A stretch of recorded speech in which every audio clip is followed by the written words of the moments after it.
기사님, 저 사랑하는 사람과 깨졌습니다. 처음에 상견례를 했을 때였어요. 그때 이미 조금 느껴졌습니다. 상견례 자리에서 저희 부모님은 단정하지만 소박한 옷차림이셨습니다. 겸손한 말투로 인사를 드렸지만 지유 부모님은 표정이 굳어 있으셨습니다. 편하게 오셨네요. 이런 자리는 조금 더 신경 쓰는 게. 이때부터 이미 분위기는 삐걱거리기 시작했습니다. 그때는 그냥 서로 오해가 있었겠지 싶었죠. 결혼 준비는 계속되어야 했습니다. 예식장 투어, 웨딩 촬영 일정, 하지만 그 과정마다 지유님 부모님의 미묘한 무시가 점점 선명해졌습니다. 상견례 이후 예식장 투어를 하던 날이었습니다. 제가 적당한 가격대의 예식장을 둘러보며 조심스럽게 말했습니다. 여기는 음식도 괜찮고 양가 다 접근성이 좋아서 좋을 것 같아요. 그러자 지유 어머니가 부드럽게 웃으며 말했습니다.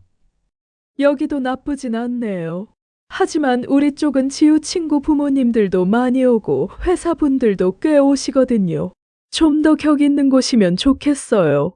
우리 집안이 체면이 좀 있어서 민재 씨 쪽도 부담되시겠지만 이왕 하는 거면 수준을 맞춰야죠. 지유가 당황하며 말했죠. 그런 말은 아니다, 지우야. 결혼은 두 집이 하나 되는 거니까. 우리가 맞추는 부분도 있어야 하고 민재 씨 집도 노력해야지. 결국 예식장은 저희 예산의 2배가 넘는 곳으로 정해졌습니다.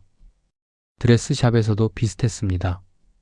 우리 지우는 워낙 주변에 잘난 친구들이 많아서 사진을 찍어도 비교될 수 있으니 좀 더 고급스러운 라인으로 가야겠어요. 라고 말했고 슬쩍 저를 보며 덧붙였습니다.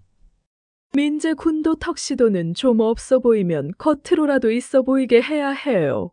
좀 더 괜찮은 데서 맞추세요. 이게 배려인지 무시인지 처음엔 잘 몰랐어요. 그런데 계속 쌓이니까 알겠더라고요. 결혼식 한 달 전 마지막으로 양가가 함께 예복 맞춤을 하러 갔습니다. 우리 집 쪽이 기준을 맞춰야 할 것 같아요. 민재 군 부모님은 평소처럼 편하게 입으시면 되니까. 저희 부모님은 웃으셨고 저는 속으로 끌어올랐습니다.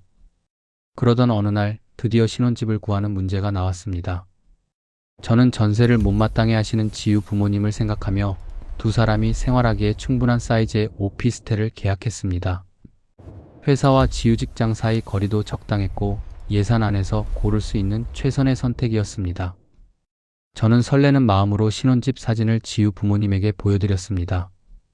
그 순간 지유 어머니의 표정이 미묘하게 굳어졌습니다. 여기 오피스텔인가요? 네. 지금 형편에서는 아파트 전세를 안 하고 오피스텔을 사는 게 나아서 그렇게 했습니다. 지금 형편에서는 이게 제일. 지유 아버지가 말을 끊었습니다. 민재 군, 결혼은 장난이 아닙니다.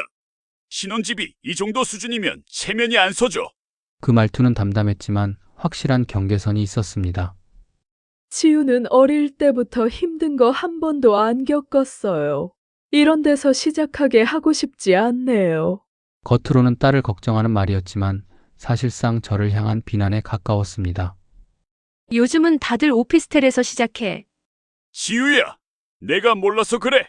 결혼은 그냥 둘이 사는 게 아니야. 양가의 격도 맞아야 한다. 격, 그 단어가 칼처럼 꽂혔습니다.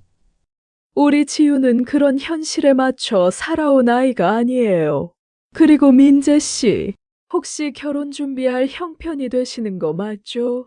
서울 아파트 적어도 아주 적어도 30평대에서 시작해야 하는 거 아닌가요? 그 순간 지유가 소리쳤습니다.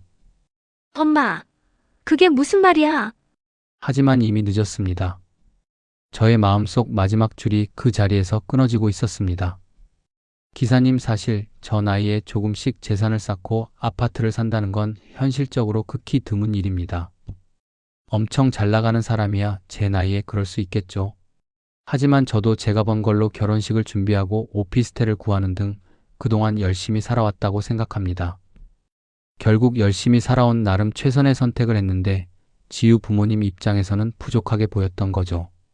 그리고 드레스샵에 갈 준비를 하던 날 복도에서 우연히 지유 부모님의 대화를 듣게 되었습니다. 지우야, 아무리 생각해도 격이 안 맞아. 이 결혼 다시 생각해보는 게 맞다. 민재가 능력이 안 되면 시댁이라도 능력이 돼야 하는데 하나밖에 없는 아들 결혼하는데 집 한 채 해주지도 못하는 시댁과 앞으로 어떻게 살아가려고 하니? 오피스텔에 앉아서 둘만 좋으면 다가 아니야. 살아가면서 있는 사람들에게 굽신거리며 살아갈 게 뻔하단 말이야. 저는 그 말을 듣는 순간 심장이 철렁 내려앉았습니다. 그리고 저는 지우를 곧장 만나 말했습니다. 지우야, 내 부모님이 나를 무시하는 건 괜찮아. 그런데 내 부모님을 그렇게 대하는 건 난 그냥 넘길 수가 없어. 그럼 우리 끝나는 거야? 응, 미안해. 기사님, 저희 부모님 사실 그런 집이 아닙니다. 부모님은 허례허식을 싫어해 검소하게 살았지만 사실은 문화재 지정 고택을 관리하는 종가 집안이었습니다. 대대로 내려온 집안에 무게가 있는 곳이죠. 하지만 지우 부모님은 그걸 모르고 겉모습만 보고 가난하다고 단정하더라고요. 저는 저희 부모님의 검소하신 모습을 보며 자랐습니다. 남들에게 오히려 인사를 받는 분들이었지만 늘 상대방을 존중해 주셨어요. 저는 부모님의 도움 없이 결혼 생활을 시작해야 한다고 생각했습니다. 우리 부모님도 그런 나의 신념을 꺾지 않으시고 잘 컸다고 좋아해 주셨습니다. 기사님, 그런데 결혼 파토 이후 지우 부모님이 결국 저희 집안을 알게 되셨죠. 어느 날 우연히 뉴스에서 저희 집과 관련된 기사를 보셨대요. 조선시대 문화재급 고택과 국내 부동산 전문가들이 주목하는 부동산 보유라는 내용이었죠. 그때 지우 부모님의 얼굴이 새하얗게 변하며 서로를 바라보셨다고 합니다. 그제서야 저희 집안이 가난한 집이 아니라 이렇게 특별하고 값진 가문이 집이라는 걸 아셨죠. 처음 상견례 때 허름한 옷차림과 첫인상만 보고 저를 판단했던 걸 후회하시고 바로 연락을 주셨습니다. 민재군 잘 지내고 있어. 설마 이대로 헤어질 건 아니지? 우리가 민재 같은 사람을 사위로 삼을 수 있어서 얼마나 좋아했는데. 그깟집 오피스텔에서 시작하면 어때요? 그때는 당황해서 딸을 너무 사랑하는 마음의 본심이 아닌 말이 튀어나온 거예요. 오피스텔에서 시작해서 아파트로 이사하면 되는 거잖아요. 안 그래요? 참 아이러니하죠. 처음엔 무시당했는데 나중에는 겉모습과 상관없이 사실이 드러난 후 저를 대하는 태도가 달라졌어요. 그걸 보면서 겉으로 판단하는 사람들이 더 이상 한 가족이 되어서는 안 되겠다고 생각했습니다. 제가 정중히 결혼은 없던 걸로 말씀드렸지만 그럼에도 계속 연락이 왔습니다. 어느 날 집에 가보니 그분들이 집 앞에서 기다리고 있더군요. 뉴스에 나왔으니 우리 집 주소를 알아서 찾아온 것이었습니다. 부모님의 비서분이 나오시고 그분들이 굽신거리며 인사를 했습니다. 굽신거리며 살게 될 딸을 걱정하시던 분들이었죠. 우리 김사위, 우리 지우를 봐서라도 한 번만 다시 만나주게. 지우가 밤마다 운단다. 둘이 얼마나 사랑했니? 죄송하지만 저희 부모님이나 저나 지우와 가족이 될 생각이 없습니다. 다시는 찾아오지 않으셨으면 좋겠습니다. 저는 정중히 결혼은 없던 걸로 하자고 다시 한번 말씀드렸습니다.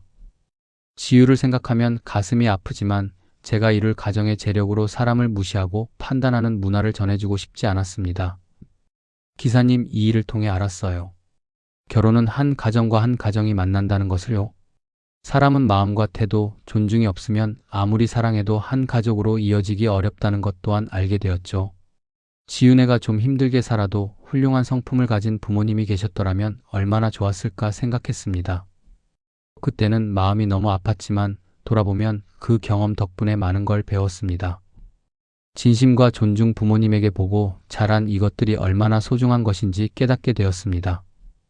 누군가와 결혼해 자녀가 생기면 나의 부모님의 재산을 불려 자녀에게 물려주는 것보다 우리 가문이 소중한 품격을 유산으로 물려줘야겠다고 생각했습니다.